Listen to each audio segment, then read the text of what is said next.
anniversary of the CMBA Hot Talks, held the second Tuesday of every month. Today we have a conversation, a deep dive into House Bill 160, the Ohio Fairness Act. And today, as our moderator, we will have Chad Egsbuehler. He is an attorney in the appellate practice group with Tucker Ellis. So Chad, I'm going to let you take it away. Thank you, Carrie. And happy Mardi Gras to the members of the community and the bar. What better ways to, let's say, label home brûlé than a spirited legal debate at CMBA. I'm honored to be here, especially with our distinguished panel here. To my right, we have Executive Director Elena Jochum from Equality, Ohio. She's a graduate of Baldwin-Wallace University and also the Cleveland Marshall College of Law, where she served as the editor-in-chief of the Law Review. She has civil litigation practice as part of patent laws before coming to Equality, Ohio. And also part of the geographical diversity of our panel. She also volunteered with the Humsapar Trust, working to advance LGBT equality in India.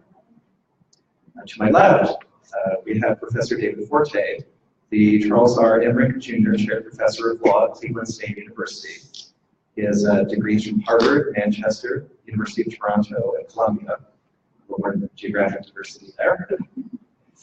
He also served as consigliere to the Pontifical Council for the Family for Pope John Paul II, and was a Fulbright Distinguished Chair at the University of Toronto. Trento. That's a little. That's even more diverse. Even more diversity, even better. My apologies. It's a very important and spirited debate we expect to have today on House Bill 160. It's been in the national debate from a number of states considering similar laws. The Supreme Court has heard a variety of cases on matters in this area, dating back to Romer, a law on the other side of this topic, and all the way to today with Masterpiece Cake Shop. Without further ado, I'm going to ask each panelist to give an opening comment. We're going to begin with Director Jochum. Good afternoon, everybody. Thank you so much. It's so great to be here. Can everybody hear me if I stay here? Everybody all right with that? All right. Truly an honor to be here today with you and with my learned colleague, Professor Forte, to discuss this important legislation pending before the Ohio House of Representatives, HB 160, otherwise known as the Ohio Fairness Act, which was introduced by Representative Nikki Antonio on March 27, 2017, but which has been introduced in some form or fashion essentially for more than a decade. It actually received hearings and passed the House in 2009, but unfortunately did not make it over to the Senate. So I'm going to break this up into several areas, and I'm going to start with giving you an overview about why we need this bill. LGBTQ people have experienced severe discrimination throughout history and continue to today. In my work with Equality Ohio, I often hear the comment made that things have changed so fast for LGBTQ people. But that's true only if we adhere to a simple story, that the struggle for full inclusion and acceptance in our society was won when LGBTQ people got access to the institution of marriage. That did not sadly fix everything. Like any community that is marginalized, there are many fronts on the fight for equality. Take disparate health outcomes that LGBTQ people experience. LGBT youth are 2 to 3 times more likely to experience suicide and to experience homelessness. Lesbians are less likely to get preventative services for cancer. Elderly LGBT individuals face additional barriers to health because of isolation, a lack of social services, and culturally competent providers. LGBT populations have the highest rates of tobacco, alcohol, and other drug use. Despite stereotypes of gay affluence, LGBTQ people are more likely than heterosexual couples to be in poverty, especially elders, people of color, and women. One clear path to entering or remaining in poverty is discrimination. And no, the law cannot mandate health nor necessarily pull people out of poverty, but it can create conditions for opportunity and to give people a fair shot. It can give financial stability. That is what HB 160 does. The work for LGBTQ equality is not new, and it is not even close to being done. Countless people whose names we know and don't know have lost their lives in this fight for equality. More than 28 transgender people were brutally murdered in 2017 alone, simply for existing. It is an annual figure that continues to rise despite this supposed march towards progress. As recently as 1992, as you referenced, Chad, Colorado attempted to prohibit passage of laws that would prohibit discrimination against LGBTQ people through a constitutional amendment that was overturned by Roe versus Evans. As recently as 2003, same-sex intimacy was still criminalized in Texas and in other states, overturned by Lawrence versus Texas. And with marriage equality becoming the law of the land in Obergefell versus Hodges in 2015, LGBTQ people did not simultaneously achieve any protected status under the law. Thus, although many straight people assume that LGBTQ people can't be fired solely because of their sexual orientation or their gender identity, because it is 2018 after all, they are shocked to learn that in fact you can be denied services, denied housing, denied employment simply because of who you are or who you love.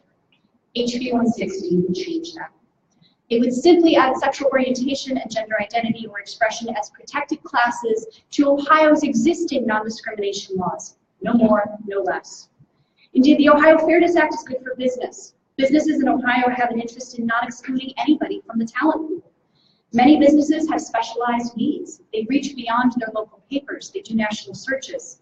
Even if a company has good internal policies, let's say that their handbook says we support LGBT people, it's very likely that candidates who receive multiple offers will Google LGBT state law. As they are searching and determining which offer to accept, they will see what states do and do not have basic protections. I hear from companies across Ohio that they don't want that Google search coming back, showing other states as being more accepting than Ohio is for LGBT people. That's why more than 300 businesses of all sizes have joined Ohio Business Competes, a coalition of businesses asking the state of Ohio to add non-discrimination protections for LGBTQ people in housing, employment, and in public accommodations. More businesses join the coalition every day, adding their voice to the chorus, stating that they want Ohio to be an inclusive and welcoming state because it's good for our economic bottom line. Additionally, we know that the chambers of commerce exist as the voice of business. Every major chamber of commerce, the Cincinnati Chamber, the Columbus Chamber, the Greater Cleveland Partnership, and even the Ohio Chamber strongly support passage of the Ohio Fairness Act. The business voice is squarely in favor of passing this law because businesses value diversity. They want to be competitive, and they want a uniform playing field of regulations across the state. Our regions want to be competitive at a national level in talent searches and for attracting major development projects that benefit the state as a whole, like Amazon. Indeed, I think that Columbus is struggling right now with the Amazon RFP because Columbus, although it has done what it can at the local level, the state does not have matching non-discrimination protections.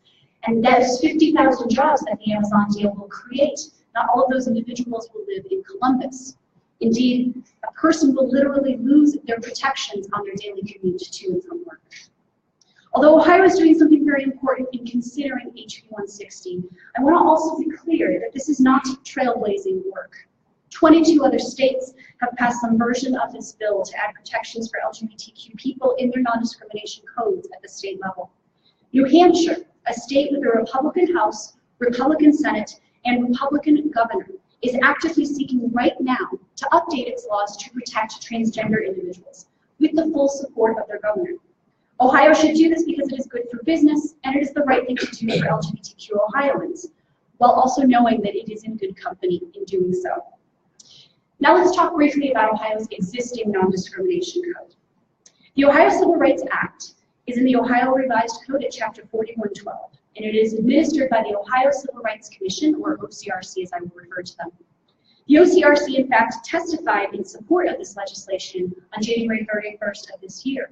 And in providing support for passage, OCRC Director Michael Payton explained that we have had our Ohio Civil Rights Code for approximately 59 years, and that the General Assembly has amended that code to provide for broader protections over time.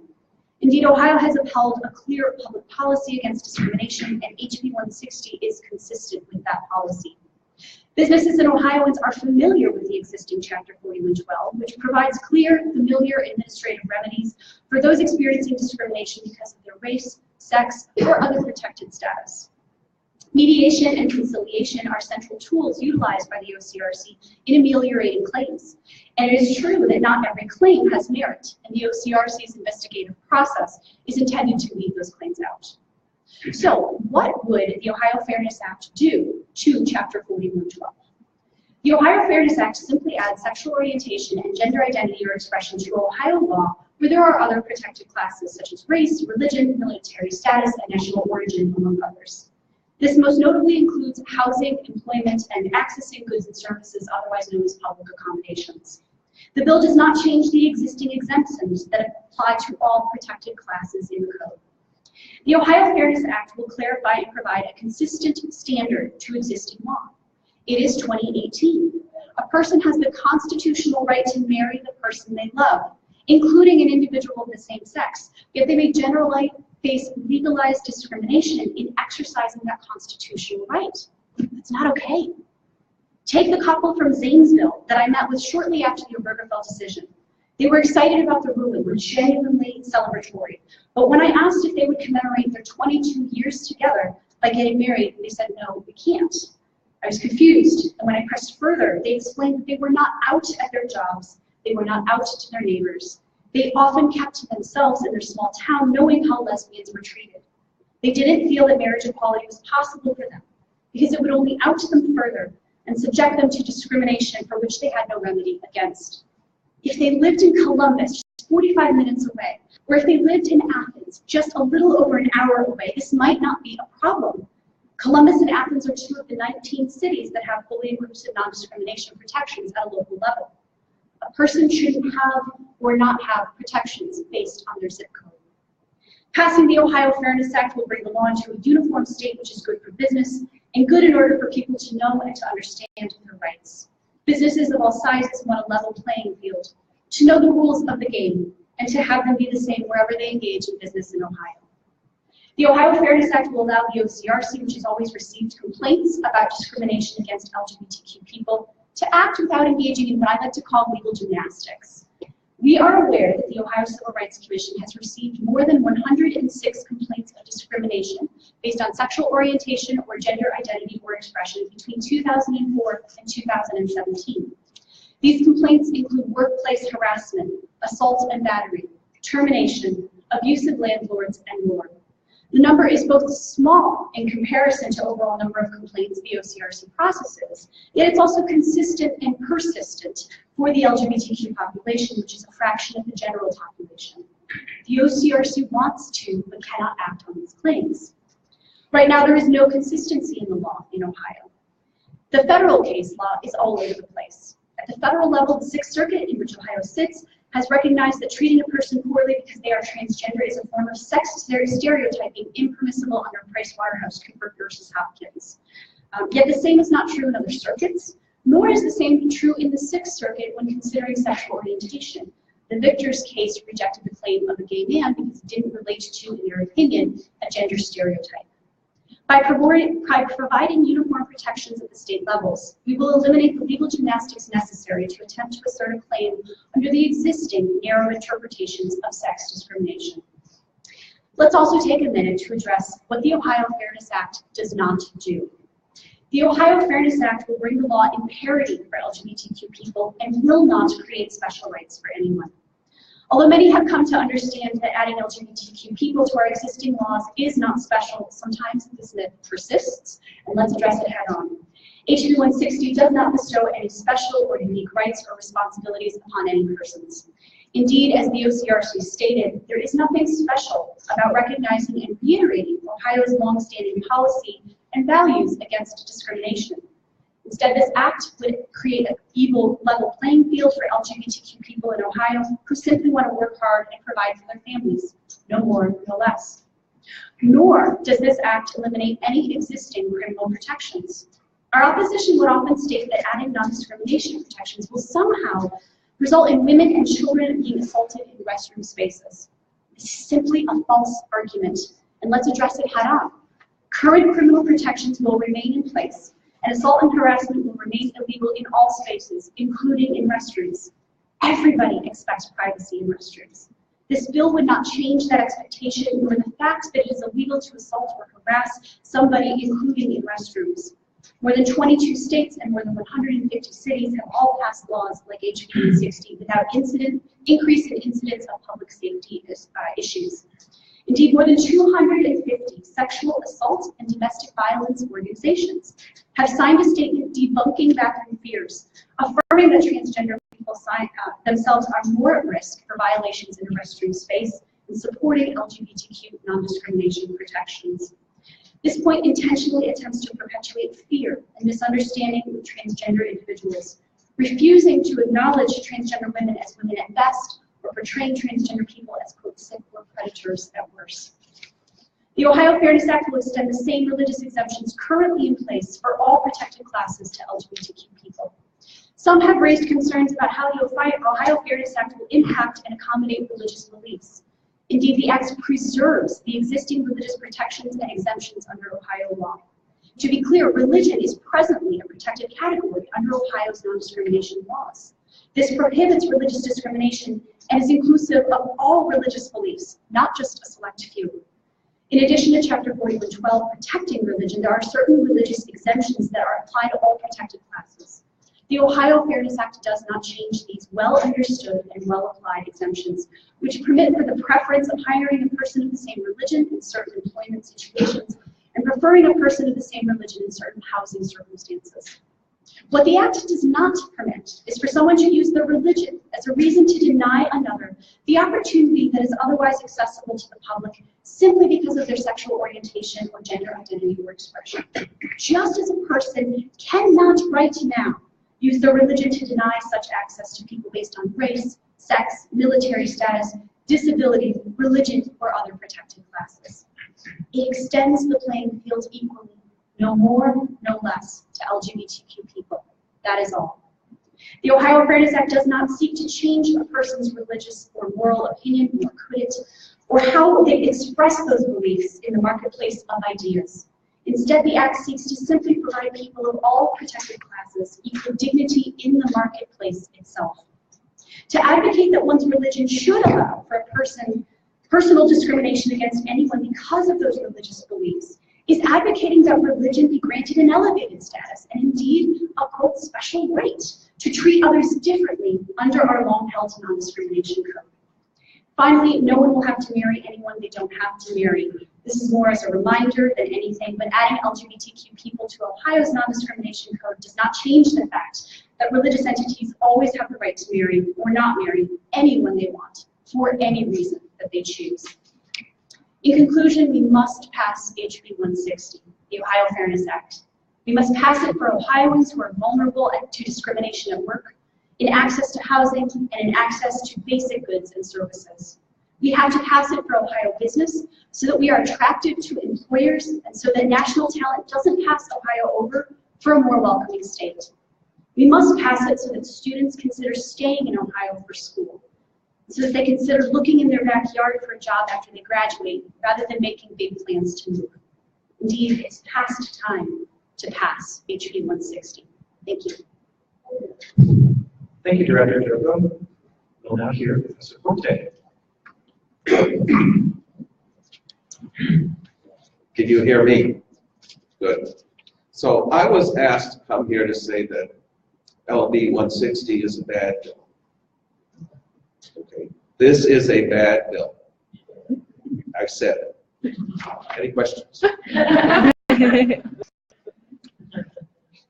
One of my areas of teaching is First Amendment law. And there are so many cases, of course, in the Supreme Court that we constitutional law professors like to snipe at and criticize. But I have to say, our court, even particularly over the last few years, has been very solicitous in the area of free speech. First Amendment has great purchase now in the United States for all kinds of speech. It doesn't apply to Canada, it doesn't apply to some college campuses, but it does apply generally. From the time in Cohen versus California, where you had the draft case, which is my friend Hadley Arcus said he didn't need make love to the wind. From that time forward, we have had an expanding notion of what is acceptable to speech. And the Supreme Court, I think, with perspicacity, has begun to see, particularly in the last 10 years, the kind of strains that are being raised through the mechanism of hate speech in some areas to a discussion and expression. And so they've gone out of their way to protect particularly outrageous speech because they know if they start drawing a line, other institutions, other legislative bodies will begin to take advantage of that line. Other groups will take advantage of that line. And they protected outrageous speech that insults soldiers being buried, insults gays. They protected violent video games. This is all in the recent 2 years. They've protected false assertions of heroic army service. Years ago, reports protected neo-Nazis marching in a neighborhood, Holocaust survivors. And in this way, what they have done is they have affirmed a great old statement of John Milton's in a great work in the 1600s called Aeropagetica, in which he argued that truth cannot maintain itself unless it accepts error. John Milton said it this way: I cannot praise a fugitive and cloistered virtue, unexercised and unbreathed, that never sallies out and sees her adversary, but slinks out of ways. And he said, when we squelch ideas that we don't agree with, he goes on, assuredly, we bring not innocence into the world, we bring impurity much rather. That which purifies us is trial, and trial is by what is contrary. LB 160 does not allow what is contrary.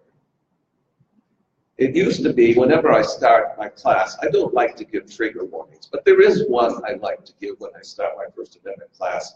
I hold them up to the book and I said, this is the dirtiest book you're ever going to read in law school.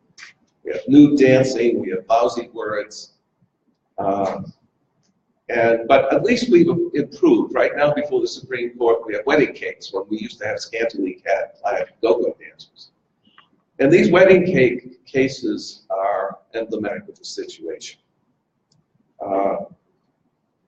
One florist in Oregon who served gay persons, befriended gay persons, hired gay persons all of her life.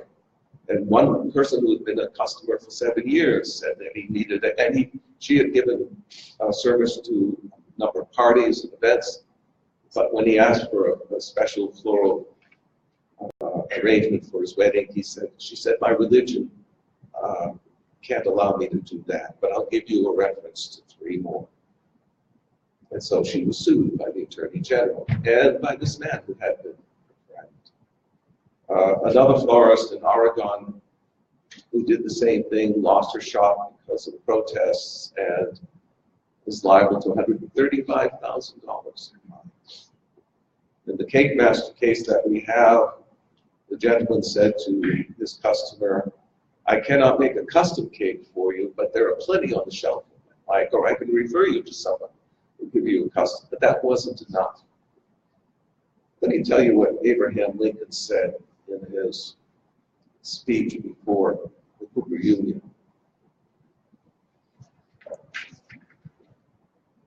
He was talking about the fact that the North had tried by every contrivance to satisfy the South's security over what they could hold for as their institution of slavery. He said, we have been trying to convince them from the very beginning, but with no success. In all our platforms and speeches, we have constantly protested our purpose to let them alone. But this has had no tendency to convince them. And then he says this, these natural and apparently adequate means all failing, what will convince them? This and this only, cease to call slavery wrong, and join them in calling it right. And this must be done thoroughly, done in acts as well as words. Silence will not be tolerated. We must place ourselves avowedly with them. And this is what the effect what this law will do in public accommodations as it's done everywhere else. And this, unfortunately, has been part of what is otherwise a noble endeavor. Catholic Charities in Boston refused to do same-sex couple adoptions, though they would refer applicants to other agencies. No same-sex adoptions. Shut them down. And they were shut down. A law school religious group limited its officers to those who would affirm the religion's teaching on sexuality. That's discrimination. Deny them recognition. And they were denied recognition. If what Lincoln said, what the South required, that we had to come along and actually say that slavery was right, is unacceptable in an evil cause, how demeaning to use the same kind of coercion in the service of a good cause. Another part of this law requires a comprehensive educational program in cooperation with the Department of Education for students of primary and secondary schools to teach them that sexual orientation or gender identity or expression is to be tolerated and accepted and not to be discriminated against, and show their harmful effects of discrimination against these attributes. This will bring views to children that may very well be at odds with the moral teaching of their parents. This law intends to put a wedge between the moral teaching that parents teach their children and what they will receive in schools. If parents teach that marriage must be between a man and a woman, they will be seen as intolerant. If parents teach that certain kinds of sexual activity are immoral, they will be tagged as bigoted. One or two other things are troublesome about this law.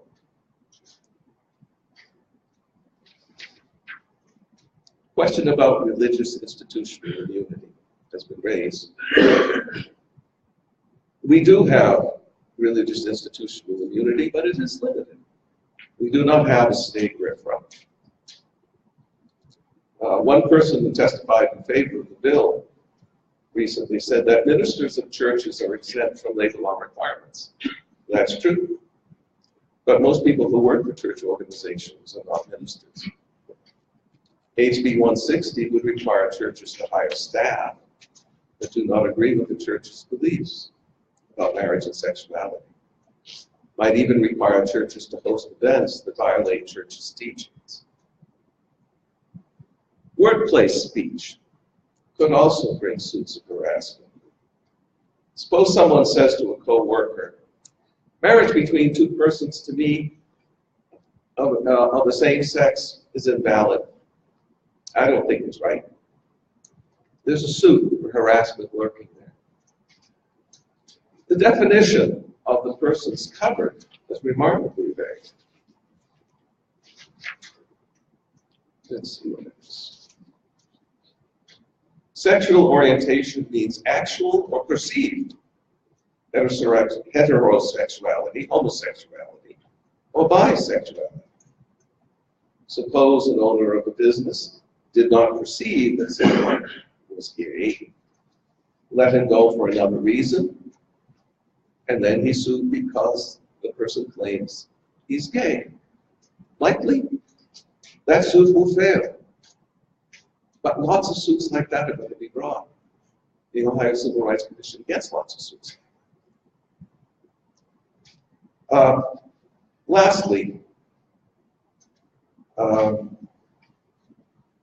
question of sexual orientation, race, color, and ethnicity is not a clearly defined concept or an immutable characteristic of human beings, such as race or sex is. And that vagueness is going to allow for a lot of misinterpretation. What's the alternative? The alternative is to see what businesses are actually doing now. What Elena gave as those marvelous statistics of acceptance by businesses of gay people and transgender people. It is far better to have the people of Ohio do what they're doing now, which is to convert their hearts to acceptance. Anybody who's worked with gay people knows how affectionate and what kind of esteem one can have for these wonderful co-workers who are just as great as anybody else. Any prejudice gets washed away, it seems to me. But the costs of forcing this under the coercive power of law is far greater than we imagine. HB 160 is a shapeshifter. It comes in the form of an anti-discrimination law, but it discriminates. It seeks acceptance, but it rejects. It asks for open-mindedness, but it indoctrinates. It wants toleration, but it imposes coercion. It demands equality, but pays for it with the coin of liberty. So, I guess I've said it. HB 160 is bad. Any questions? Thank you, Professor Forte. Full disclosure to our panel and to our audience. In fairness, I should acknowledge that I testified in support of House Bill 160. So with that in mind, I will offer a couple of questions to our panelists, and then we will have time for questions from the audience. I'd like to begin with the first question for both panelists, but since I had Director Jochum speak first, I'm going to direct this to Professor Forte first. The normative question, the should we have legal protections in the marketplace? I'm going to start with the general question, whether non-discrimination protections in the marketplace serve important governmental interests generally, whether the protected class is race, religion, disability. And then how specifically extending protected classifications to sexual orientation and gender identity fits in that larger construct. Wonderful and appropriate question. Wonderful and appropriate question. The difference between discriminations based on race and on sex and discriminations based on this is that there is no longer held among us, nor could there be reason, a societal discrimination that says there's some public good in treating black people differently from white people. It just doesn't wash on any level of moral or intellectual or public good policy.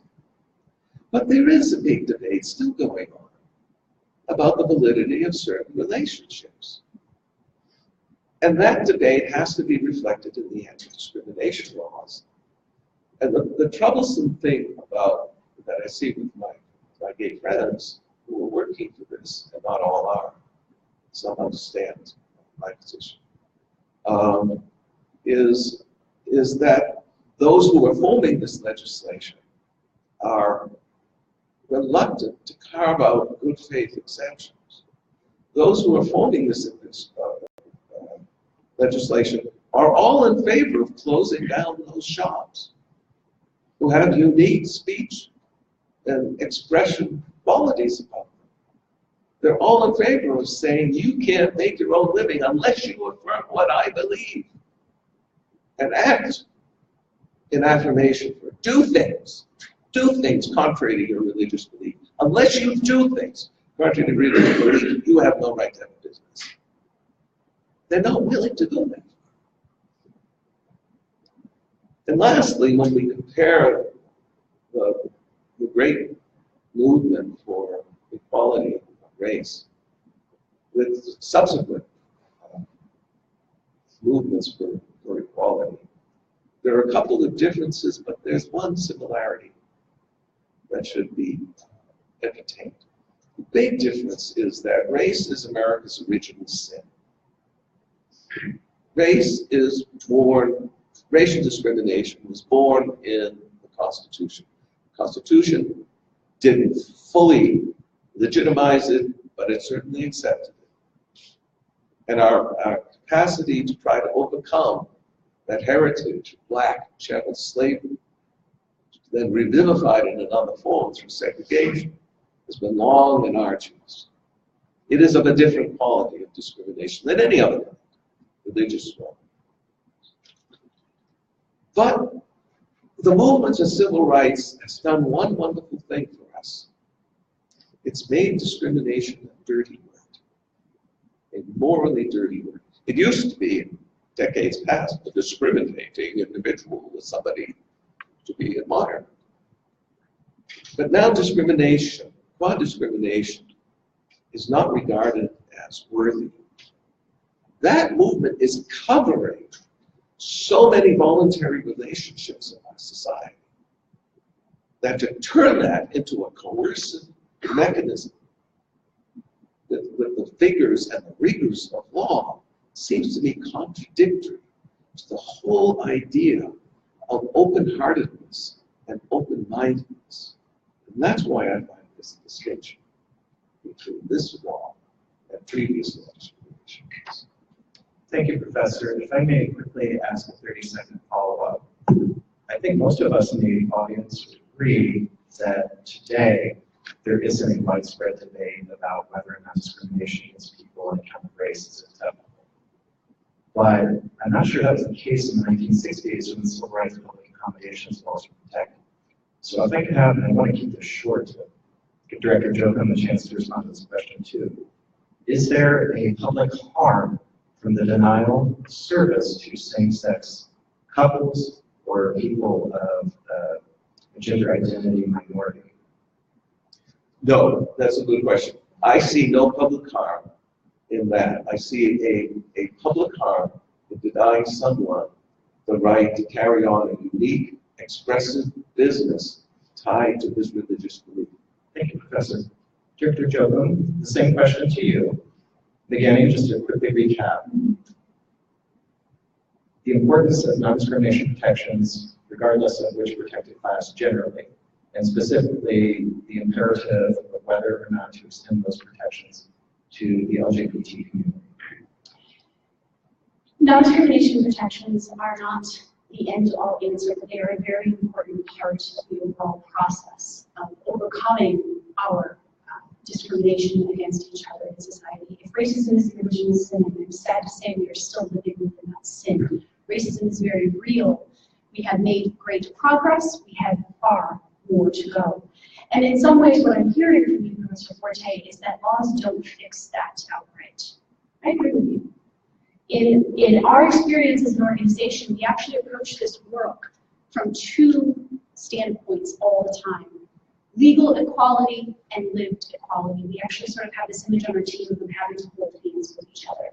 We need legal discrimination because I know from the phone calls that I received from Lima and from Canton and from small towns that you don't even know the names of, that discrimination is real and being experienced by individuals who also don't have the choices of marketplace that perhaps a person like you and I living in Cleveland might, or a person living in Columbus or Cincinnati might. That is real, and we need to have protections so that those individuals who are aggrieved have access to remedy, because that is literally the only thing that might actually get them access to what they are being denied, whether it's employment or services in the marketplace or access to safe housing. At the same time, we acknowledge changing hearts and minds is how we actually change the world. And so it is not a but or, it is not an either or. It is a both. We must have both. Our work sadly does not end the day that we celebrate HB 160's passage, which I certainly hope will be this year. It is in many ways beginning to then create acceptance and more visibility for LGBTQ individuals so that they don't have to turn to the law. I think we have seen great strides because of our non-discrimination codes, both at the federal level and at the state level. And yet it is not the end all be all. The only other thing to say is that requiring service of a person, requiring that a good be sold to them is not affirming any belief. Stirring butter and eggs together for a cake and selling it for a wedding is in no way commenting on that marriage. Nobody knows even what that marriage is, except if you have a same-sex couple presenting and asking for access to that service. So it's not affirming a belief or a marriage. It is selling of a good, and that is what is being asked for under HB 160, access to the same goods and services that other couples will have. That is all. Thank you, Director Jerko. I'd like to follow up on some things that has been brought up in the opening statements, which that there is mention to a number of court cases dealing with First Amendment objections to varieties of speech that people deem offensive, and also public accommodations laws. Specifically, some cases have upheld speech deemed offensive, like funeral protest cases. The draft, unfortunately I wore the wrong jacket. And at the same time, the courts have found that certain all-comers policies are acceptable despite First Amendment objections. That was the Christian Legal Society case. So there's the question, one, are courts capable of handling First Amendment objections to accommodations laws? And secondly, please speak to the benefit or harm of having an administrative agency like the OCRC investigate claims of discrimination. Director Joe. So in the same stage as the constitutional law expert in First Amendment, we acknowledge that my expertise here is limited, except that I do believe the courts are capable of adjudicating these claims as they arise. And there will be cases on the fringes, as there always have been in our jurisprudence. That is how we actually submit those questions to our jurists to be understood and interpreted. So yes, I do believe that the court is capable of adjudicating these, and we are in fact seeing one such question being adjudicated right now in the Masterpiece Cake Shop case. The second part of your question, you could remind me, please? Sure. So apart from courts, having an administrative agency like the OCRC have jurisdiction and the competency to investigate claims like this, good or bad? Fantastic, and I say that with a resounding exclamation point at the end of that. The Ohio Civil Rights Commission as an agency has been in existence for nearly 60 years and has been adjudicating these claims under very clear administrative policies and practices. Something that our business community, it's one of the reasons they are in favor of this, is because they understand how to operate within that framework. It's clearly laid out in Chapter 4112 and other places in the Ohio Code. It is understood. There is an investigatory process that happens early in the piece to catch those cases. Yes, not every case will have merit, and it will catch those cases. Frankly, I think businesses, if you were to ask them, if a representative were here today, they would frankly prefer the administrative procedures of the OCRC over that of the court system. The other thing is, I certainly represent that we as Equality Ohio work to help local municipalities pass local non-discrimination codes. I think everyone involved will acknowledge that that is a tiresome practice, that is challenging. It is a lot for a council to undertake. It is a lot to create that sort of administrative process at the local level. And I think all of us would benefit from having one clear place where those claims are adjudicated through the Ohio Civil Rights Commission. That's actually been part of the advocacy done by the Ohio Chamber to say, give businesses the same equal playing field, have them all be subject to the OCRC's regulations. Thank you, Director. Professor Forte, quickly sum up. On the Supreme Court. Yeah, there's an easy answer on questions regarding the Supreme Court cases. Some of them they decide rightly, some of them they decide wrong. That's me, and I give you the vote. So, right now they're deciding the Masterpiece Cake Shop. Even if the baker wins, it'll be a very narrow exception on public accommodation laws. He may win on free expression rights, that he's being compelled to speak in a way that's contrary to his beliefs. Or, under the oral argument, Justice Kennedy was very upset about the manner in which the law was applied as if it had an actual religious specific animus, at least in one of the parties. But that's also a very narrow exception. So what if I think if you had a jurisprudence from Mars come down and look at us now, he'd be saying wait a minute, you guys have got a middle ground here that's right in front of you. Carve out these conscience exceptions in the law. And eventually, if one side believes its position is morally correct, it will triumph. Why are you insisting in grinding everybody under the same millstone?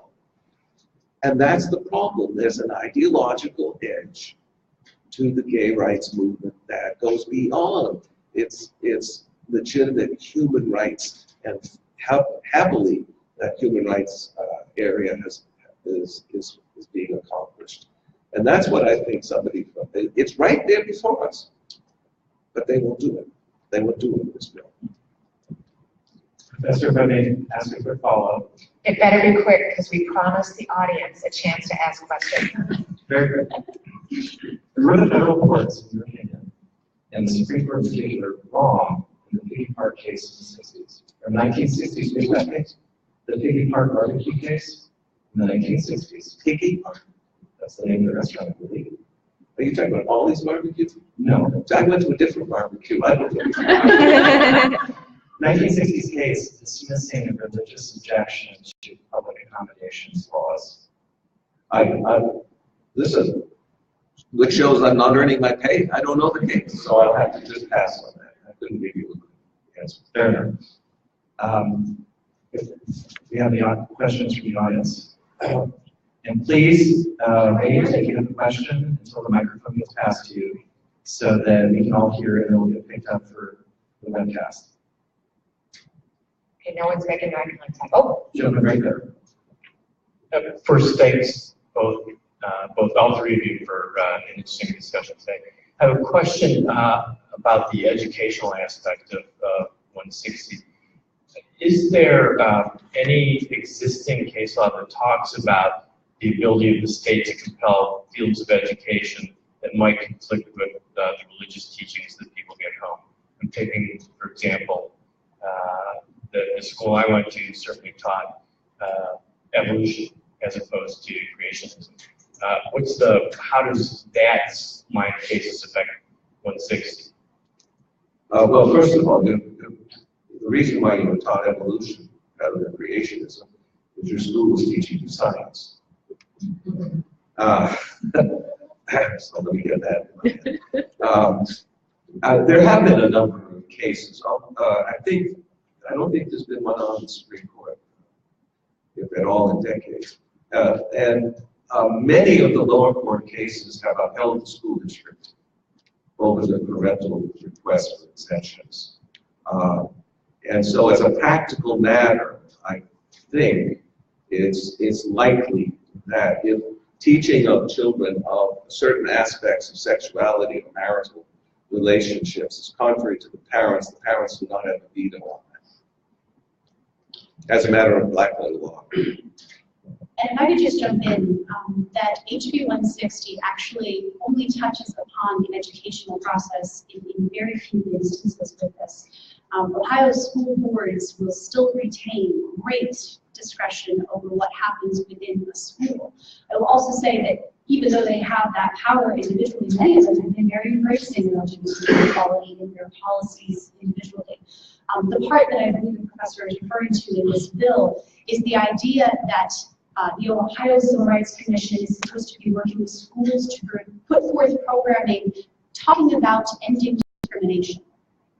That this would add sexual orientation and gender identity into that narrow concept, which perhaps we might all agree that discrimination based on a characteristic is not permissible. I think that's very different than actually commenting on LGBTQ equality in other ways that you might have been suggesting. So the bill is pretty narrow. It doesn't actually, for example, even impact anti-voting. That's different law. It doesn't. It does protect certain employment protections for teachers, but only in certain circumstances. It's not.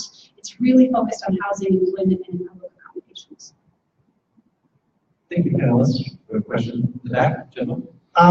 With respect to this law, aren't there laws in effect that are against bullying, and wouldn't the bullying, anti-bullying aspects protect the LGBT community, and even without HB 160?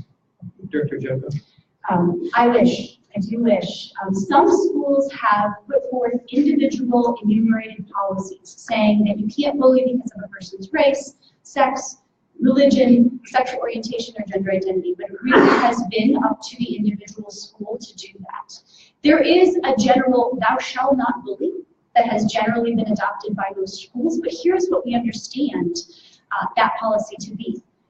If you tell people just don't bully, 80% of the bullying actually ends up being because of the child's perceived sexual orientation or gender identity, because administrators just don't see that, oh, don't be a sissy, oh, don't be so feminine, as actually bullying. So right now, no, we don't have enumerated anti-bullying protections at the state level. It's very much school by school, depending on which schools will have them enumerated. And although we generally pick our schools as saying, you know, thou shalt not bully, if we don't actually enumerate and spell out, don't bully against the gay kid gets bullied. Professor, I love this question because it allows me to tangent. Jonathan Haidt is a wonderful writer of, he's a sociologist at NYU. He's a sociologist of morality and moral developments within society. He's written a wonderful book. What he says is that for the last 10 or 20 years, when we've had zero tolerance for bullying in schools, we created a generation of bullies. Because what we teach students in school is, don't allow certain words to be said because they're bullying words. And so now you have in college campuses these ideas of that word offends me, and so you created a generation of bullies who act on the basis of freedom of feeling. This law is a bullying law. It bullies those who disagree on certain areas to have to act in a way contrary to their beliefs, and that's not necessary. Not necessary for the good part of the law. Gentleman in front, to my right, your left. Thank you. Professor, I'm thinking that underneath your position is the idea, and I think you touched on it very quickly earlier, that sexual orientation, gender identity, etc., is not an immutable characteristic similar to race, sex, etc. Religion is not an immutable characteristic either. In fact, it is a straight-up choice, much more so than, you know, anybody can debate for however long how much, you know, your sexual practices are a choice or whatever. Your religion is almost always a choice. It may be coerced at some point, but it's still an affirmative choice to go to church, practice those beliefs, etc.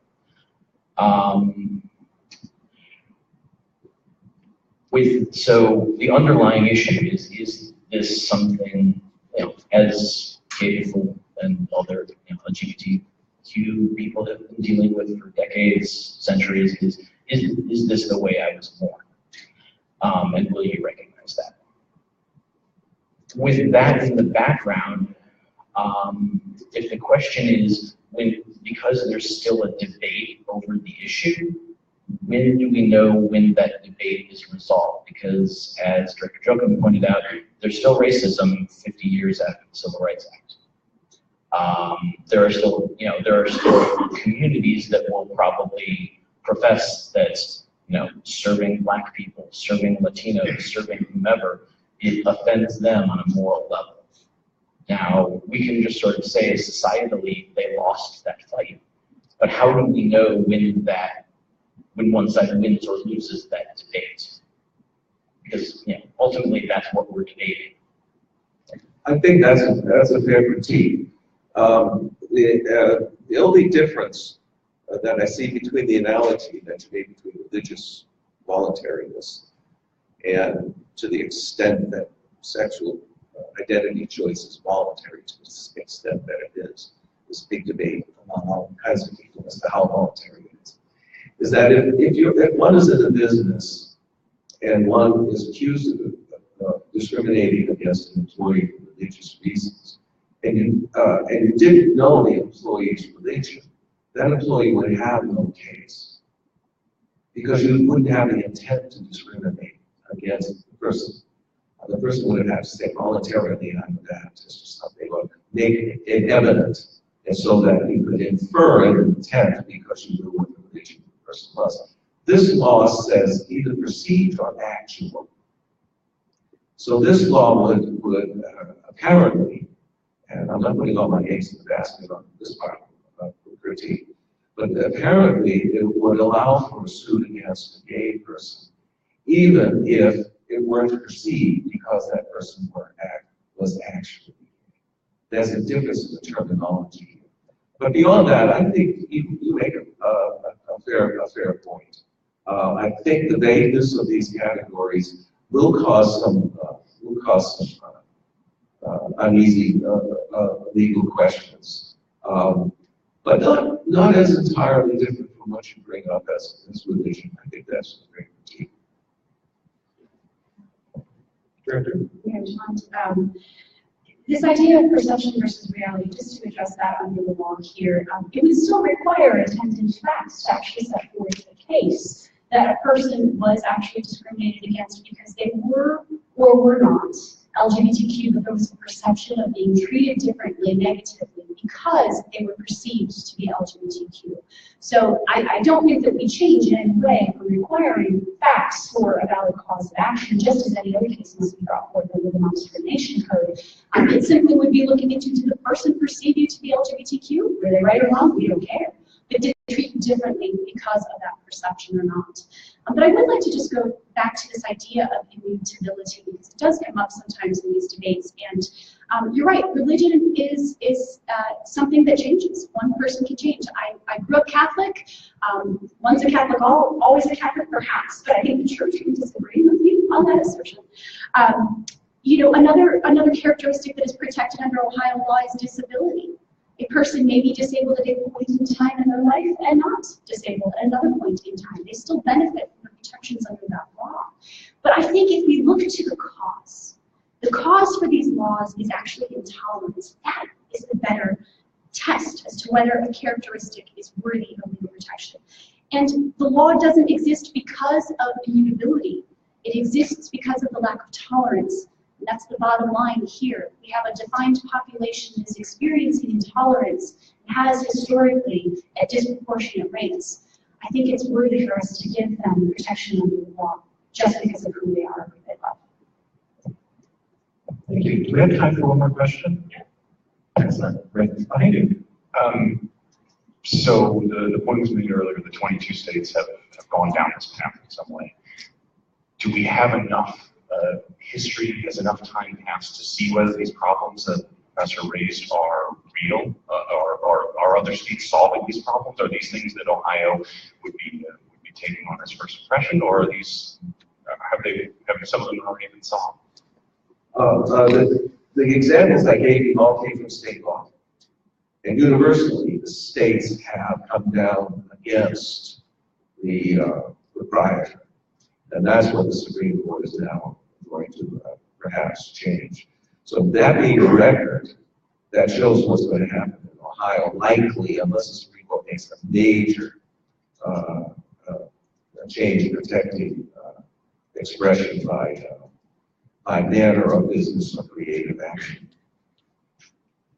Professor, if I may add, isn't there a case out of Kentucky that's actually cited with the t-shirt shop? Oh, the t-shirt shop, yeah. And isn't there potential for state courts to interpret their state non-discrimination laws and they seem most appropriate? Yes, but most, if not all, but most of all have come down against the proprietor. Thank you. I tend to agree with your answer. I think that right now we are actually seeing some of those edge cases emerge, and that's why the Masterpiece Cake, for example, case is before the Supreme Court in the United States. I think that that's a result more of marriage equality becoming the law in 2015. Many of these laws have been on the books since the early 90s, some since the 70s. I mean, we've had history with protecting people. There are other protected classes as well, protected under other state laws. We don't see a flood of lawsuits when these laws are put in place. That's also part of the question. As we've even seen, 106 complaints before the Ohio Civil Rights Commission alleging sexual orientation or gender identity as a basis. that's a substantial number, but it's also not a disproportionate number for the percentage of the population, which we know is smaller for LGBTQ people compared to the general population. So I think it gives access to remedy where remedy is needed, but we need not worry about a flood of lawsuits or a flood of persecutory lawsuits. Thank you. I see that our hours. I am most grateful for our panelists who, to borrow the quote from earlier, have sallied forth to meet their adversary. Please join me in giving them a warm round of applause.